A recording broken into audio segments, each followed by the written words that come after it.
Hi, welcome to Rhythm and Word.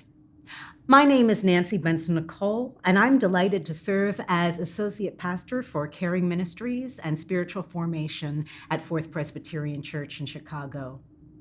For the next 4 weeks, we will be journeying together, rooted in the first chapter and the first 18 verses of the book of Ruth in the Old Testament, otherwise known as the Hebrew Scriptures. And we're going to consider what this particular portion of Ruth's story has to do with challah bread. If that sounds wacky yet intriguing to you, I encourage you to stay tuned for all 4 of our sessions together as we learn how what shapes and weaves us together and forms us and nourishes us, just like a good loaf of challah bread, is what we can glean from looking at how family and relationships are forged, and gives us really good food for thought, if you will, along the way. So right now I am reading from the New Revised Standard Version, and I'm going to read the first 7 verses of chapter 1 of the book of Ruth.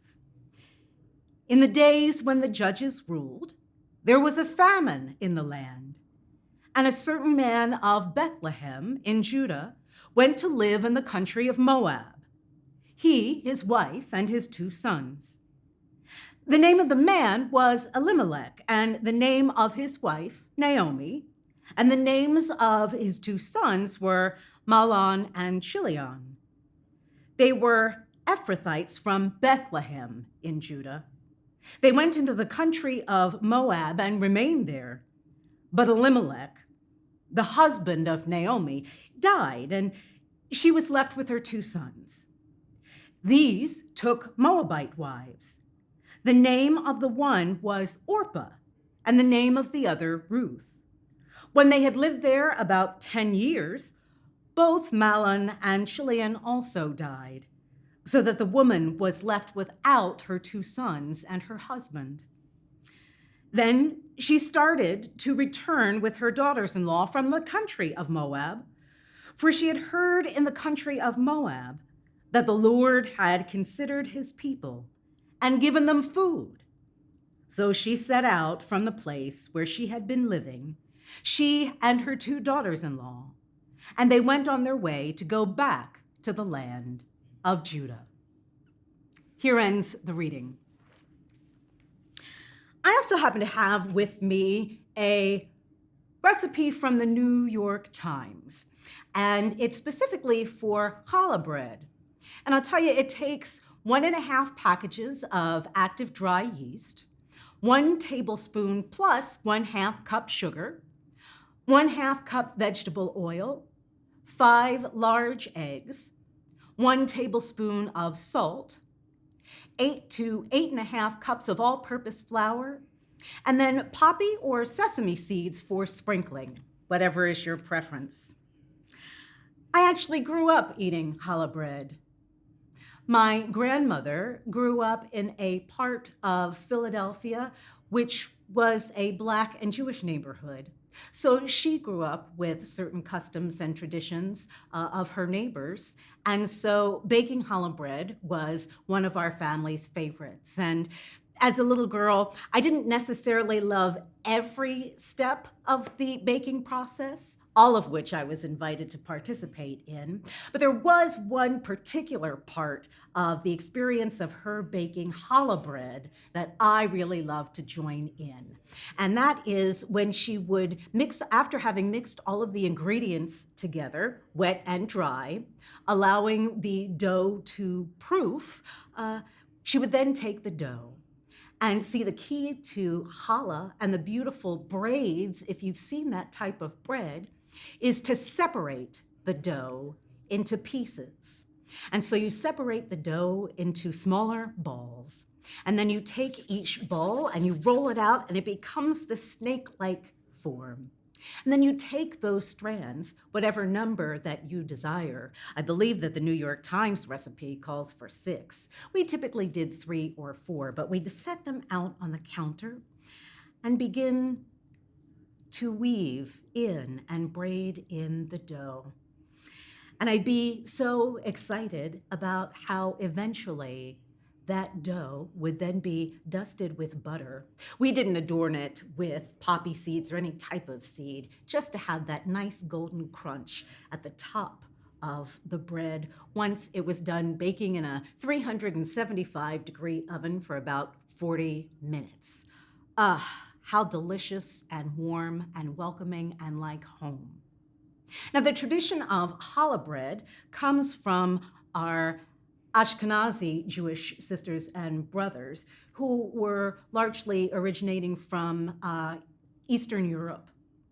And in the Eastern European traditions with Judaism, challah bread does mark various holidays and traditions, all except for Passover, interestingly enough, which features unleavened bread. But the beauty of challah in the story and in various traditional settings is the nature of the challah bread in its process having a portion that is set apart based on the tradition from the Torah, where Moses was instructed to set aside a bit of dough for the priests. And so a bit of that dough is set aside. Now, you might be wondering at this point, Nancy, what does this have anything to do with the first chapter of the book of Ruth? Well, I find a few things fascinating to consider. One of them is the context of the famine that Naomi and her family find themselves in the land of Judah, without bread, without sustenance, which ironically enough exists in the land of Bethlehem. Bethlehem, the word coming from a Hebrew term for bread. So it's in the land of bread that they find themselves facing famine and having to escape to find sustenance. And in fact, when I think of the process and the significance of challah bread, I think it stands as a really rich metaphor for understanding the nature of human existence and certain aspects of our experience that are mirrored in this story from the book of Ruth. The ways in which we are shaped and formed by our experiences. Just like challah bread, so many different strands of life come together to make us who we are. As we move through our series, we'll consider what shapes us first. Second, we'll consider what binds us. Third, we'll consider what constitutes us. And fourth, we'll consider what sets us apart. And as we consider the first chapter, the first 7 verses of Ruth's book, we have a family that's torn asunder by deaths, 3 deaths. Once a family of 4 becomes a family of 3, and then 2, and then 1, who are then joined by daughters-in-law that constitute a different family. You have the disruption that happens when Ruth and her family are forced to flee Bethlehem and join the Moabites.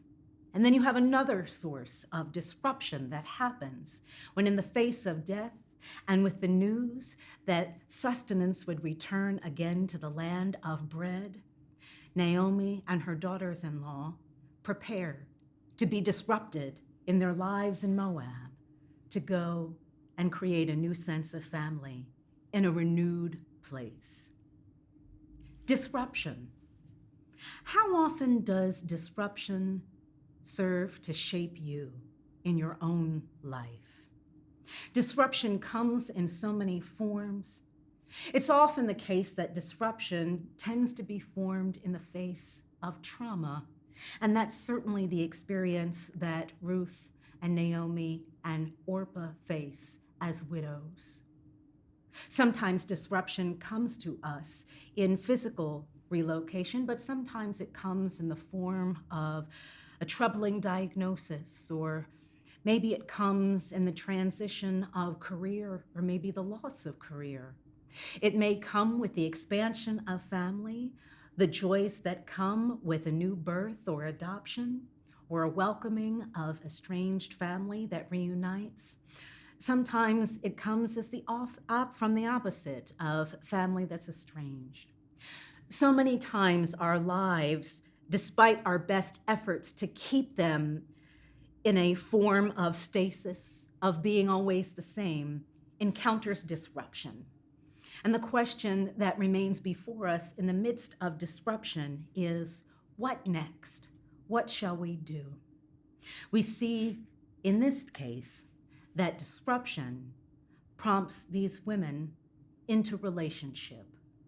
So we'll stay tuned for our continued exploration of how disruption as a shaping mechanism in the lives of these three women end up giving birth to new possibilities and new responsibilities that they have towards one another.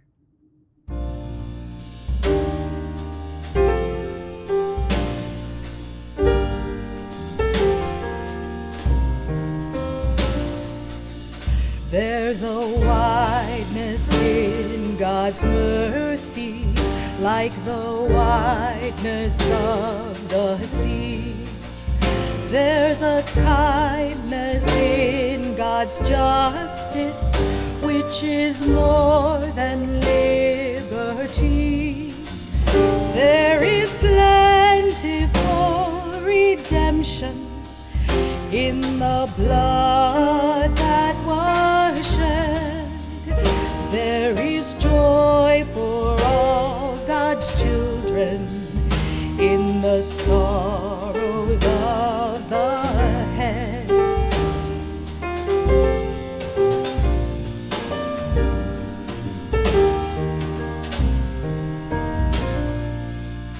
For the love of God is broader than the measures of our mind, and the heart of the eternal is most wonderfully kind.